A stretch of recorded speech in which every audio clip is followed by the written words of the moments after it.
Continuando con los dichos y refranes para esta época, per Nadal friu cordial.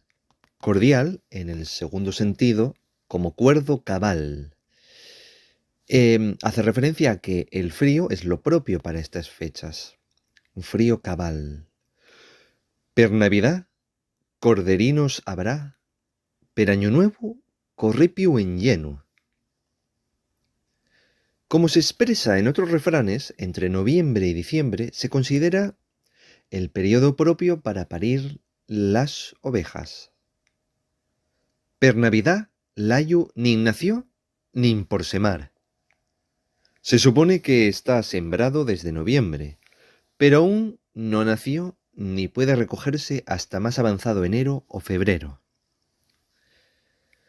Si Navidad cae en viernes, sema per onde pudieres, pero si cae en domingo, viendi los gües y mételo en trigo. La Navidad en viernes es propicia, por lo que se aconseja sembrar en cualquier parte disponible. Sin embargo, en domingo es aciaga y anuncia malas cosechas y gran escasez para el año nuevo. Tal día de Navidad, tal día año nuevo. Navidad y año nuevo caen en el mismo día de la semana.